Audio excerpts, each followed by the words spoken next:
It can be helpful on your road to better health. So we're discussing redefining fitness beyond the gym. Our guest, Debbie Varney. She's fitness and wellness coordinator for Memorial Health System, Ohio.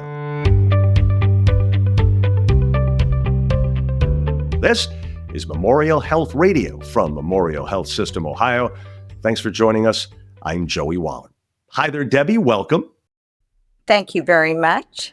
Thank you. Appreciate you being aboard. So first, how can people that may be disinterested in the typical gym membership or may not have access to a gym in the first place, how can they still prioritize their health and fitness in meaningful ways? How do they get started?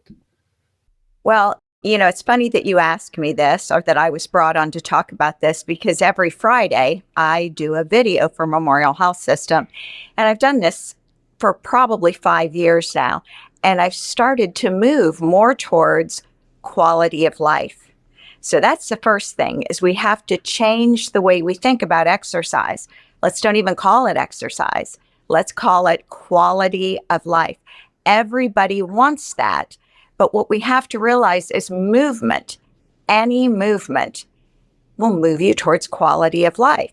So in my videos, I show people things they can do at home, things you can do in a gym, but most of the audience I get are doing these things at home. And it's how to improve balance, how to improve sit to stand. We are all maturing through life. I never say growing old or even getting older. We're maturing.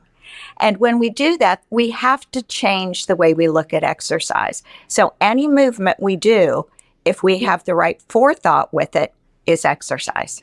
So it seems like what you're saying there is that a lot of this has to do with, forget for the moment about the actual movements, which we'll talk more about in a moment, but it seems like much of what you're aiming for here is the right state of mind and the way that things are worded. Like if you say, do you want to exercise? Many will say, ugh. But if you say, do you want better quality of life? Just about everyone is in for that, right? Yeah, that is exactly what I have learned in the 5 years that I've made these videos, is people want longevity, but we don't want longevity without quality. And that is what I try to do, is show people simple things we can put in our day-to-day life where you don't have to go to the gym and you're not overwhelmed thinking, oh, I still have to do 45 minutes of exercise today. I show things for 10 minutes, and over time, you see improvement. When you say movement is exercise, for instance, you mentioned the term sit to stand. As the father of a 2-year-old, I know that that's a term often associated with infants. But what does it mean for we adults? Well, the main thing is I work for a health system, and you will see in waiting rooms, people's names are called, and they have to rock back and forth before they can get out of the chair. So I show how we can practice sit to stand at home to keep the strength and the ability to do that safely. Number one, you're not embarrassed that you're rocking back and forth trying to get out or having to have assistance. But number two, it's the sense of building confidence. We change our whole way of life when we start to lose the ability sit to stand, when we start to lose the confidence that we have to walk down a sidewalk to a store. So it's about changing our thought when we are at home and things we can do in our kitchen or with a sturdy kitchen chair. Doesn't always have to be on the floor. You can lie on your bed and do this stuff. So when you say this stuff, what would be a few other examples? Let's say you have no gym equipment. I know years ago, you'll possibly recall there used to be the exercise show on TV, Body by Jake. I watched Jake it. Steinfeld would talk about how you can use mama's can of tomato sauce to do a little movement here and there, even if you have no weights, even if it's not that in particular that you're talking about. You're talking about that type of thing, right? Improvising. Absolutely. Something that we all seem to get caught up in is television. So for a portion of your TV watching time, bring in a kitchen chair, something sturdy. You cannot do this from a recliner. And during the commercials, during your half-hour show, you are going to plant your feet on the ground. You're going to make sure your knees are straight out from your hips, and you're going to stand up and sit down just for the length of the commercials. Then you can scoot back in your chair and slouch again. But when we go to do this movement, we scoot out to the end of our chair. And what that does is incorporate core muscles. So we're doing a core exercise also while we are strengthening the legs. So it's little things like that you can incorporate throughout your day. When you're doing the dishes or brushing your teeth, somewhere safe so you can hang onto the countertop if needed, you do calf raises or heel raises. In ballet, it's a releve. You do that for the time it takes you 2 minutes to brush your teeth, you will get tremendous ankle mobility as well as strong calf muscles, which help you to do the sit to stand. This idea of doing a mini workout, as you said, during a commercial break in a TV show. Imagine if you would do that for an entire hour show. You'd have yourself a nice little, well, Debbie, I don't want to call it a workout because that might discourage people as we discussed, but you'd have a nice little movement session going, wouldn't you? Absolutely. And what we're also doing is causing circulation to flow. You know, the spine is the highway to life. I teach Tai Chi and Qigong, and the Chinese consider the spine as the highway to life. We have got to get that blood flowing through the spine to every appendage in the body. If we sit all night and watch TV, that's not happening. So you can think of it as healing on the inside as well as seeing change and building strength on the outside. Gotcha. Switching gears a little bit, how about the idea that no two people have the same health or physical conditions? And so why is it important to recognize this in fitness? It seems like many people get discouraged or too preoccupied worrying about what other people are doing, what other people look like, what they're eating, what they're doing to work out. But what works for them doesn't necessarily work for you, right? Yeah, that's correct. Everything is not for everybody. We've got this wonderful thing in front of us every day called technology.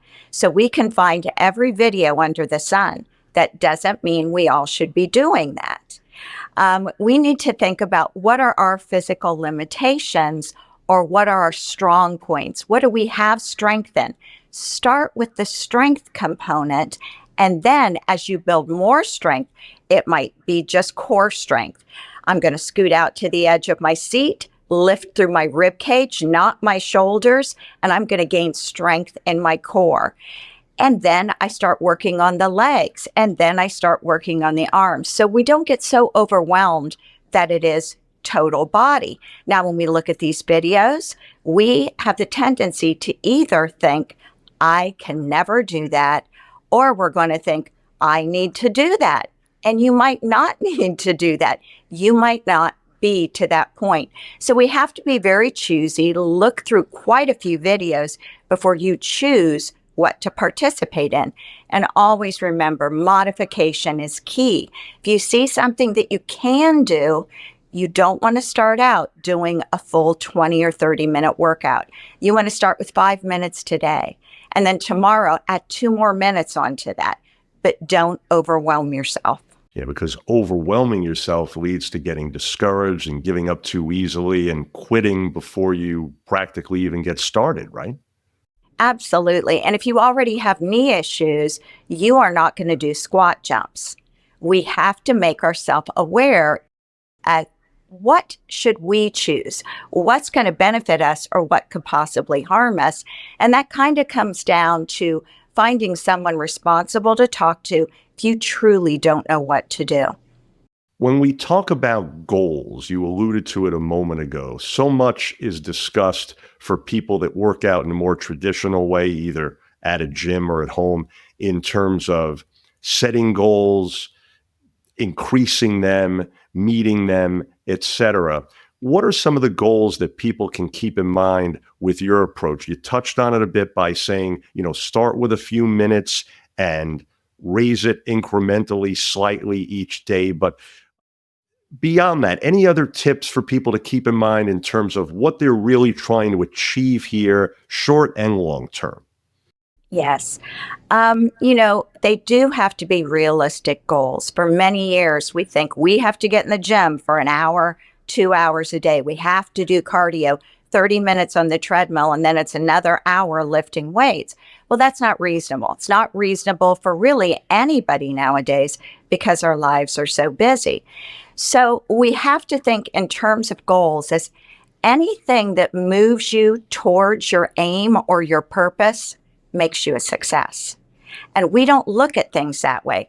We look at if I don't lose 30 pounds by the end of February, I have failed. No, anything that moves you slightly towards your aim or your purpose makes you a success. So we have to put a different terminology in our mind and then a different meaning to the outcome. Absolutely. A few other things here. One being flexibility. It's something that many, even that work out regularly, I think probably men more so than women, don't pay enough attention to. Guys are interested in, getting stronger, looking more muscular oftentimes, not all, but many, and typically will let flexibility go by the wayside. But especially as we get older, how important is flexibility? And what are a few tips you have for being able to increase that? I am one of the master trainers for a program called Matter of Balance. And most of my clientele that take these classes are 65 to 95. And the thing is, they aren't the only ones that struggle with balance. The beginning of losing our balance is losing flexibility. We all have a normal stride length. If you're 40 years old, since you were 2 or 3, you've developed that stride length. Muscles have memory. So when we have a larger stride length, our body responds to that to keep our balance. But as we start to mature in life and start to fear falling, then we shorten the stride length. When we begin to do that, we shorten the range of motion in our hips. When we go to look to see if anybody is coming when we're driving a car, but we don't turn through our waist, we don't turn the head on the neck, we shorten it, then flexibility isn't there anymore whenever we crucially need it because we stopped using it. So we have to be aware, shuffling your feet and not taking your normal stride length puts you at a higher risk of falling. So there's things that you can do seated in a chair. Pull your knee into your chest. If you're not comfortable with that, when you're lying in bed, put a bath towel behind the back of your leg and pull that knee up as far as you can. You don't have to go to a yoga class and get into all those positions in order to stay flexible. So it's very important that you can do these stretches in bed. You don't even have to lie on the floor. You can do them in the chair, again, while we're being entertained with television. You can do those torso rotations, those neck rotations to maintain flexibility, which will lower your risk of falling. In summary here, Debbie, what advice do you have for people struggling with self-worth, so to speak, regarding their health and fitness journey? How do they continue to value themselves more effectively, maintain the confidence they need that you were stressing earlier? Because people do get discouraged. Even people that work out all the time have days when they just don't want to do it today. How do you keep moving forward and just do something? Well, the first thing I have told personal training clients, I give them their program and then I tell them the first thing you have to do every day is stand in front of a mirror and say 3 wonderful things about you to you, because we have been beat down through the years. Believe it or not, this wonderful thing called technology has also beat us up because we compare ourselves to pictures that are not real, that have filters. We compare ourselves to athletes that those are even changed on the screen. So you start by changing your mindset. We have to value us before we will do anything to improve our quality of life. And that starts all in how we feel about us. I can tell you as someone that used to cover pro sports locker rooms on a regular basis, if you're going to compare yourself to those guys, right, that's an unrealistic start, right? They're in about the top half a percentile in the world, literally. Yeah. And then we get a very poor self image. If you have a poor self image, you're not going to do the things that you need to do to have a quality of life. So it's changing your mindset. And that starts before exercise. It starts in the morning, first thing. 3 good things about you to you. You're going to believe your own words quicker than anybody else's. But we don't do that. We look in the mirror and then we quickly look away. We look in the mirror and we see ourselves as not where we should be, or even to the point of disgusting. Then we're not going to succeed in moving toward any goals with that attitude. So we have to change how we see ourselves. Look at ourselves and say, I might be 40 years old, but I look pretty good today. I'm going to have a great day. You have to change it to a positive mental attitude before you'll ever do the work, or we will start something and then stop it. Sounds like great advice indeed. Well, folks, we trust you're now more familiar with redefining fitness beyond the gym. Debbie Varney, a pleasure. It sounds like your knowledge is the type that everyone can benefit from. Thanks so much again. Oh, thank you for having me. Absolutely. And for more information and to connect with a provider, please visit mhsystem.org/community/health-wellness. By the way, Debbie, would you like to plug where people can find these videos of yours? Absolutely. On Memorial Health System's Facebook page. They come out every Friday at 11 a.m. Then they're moved to the video archives. I have 5 years of videos out there for all different fitness levels. So you go in front of the mirror, you compliment yourself 3 times, no matter what, and then you head on over to the computer or the phone and you pull up a Debbie video and away we go. Absolutely. Sounds great. Folks, please remember to subscribe, rate, and review this podcast and all the other Memorial Health System podcasts as well. If you found this one helpful, please do share it on your social media. And thanks so much again for being part of Memorial Health Radio from Memorial Health System, Ohio.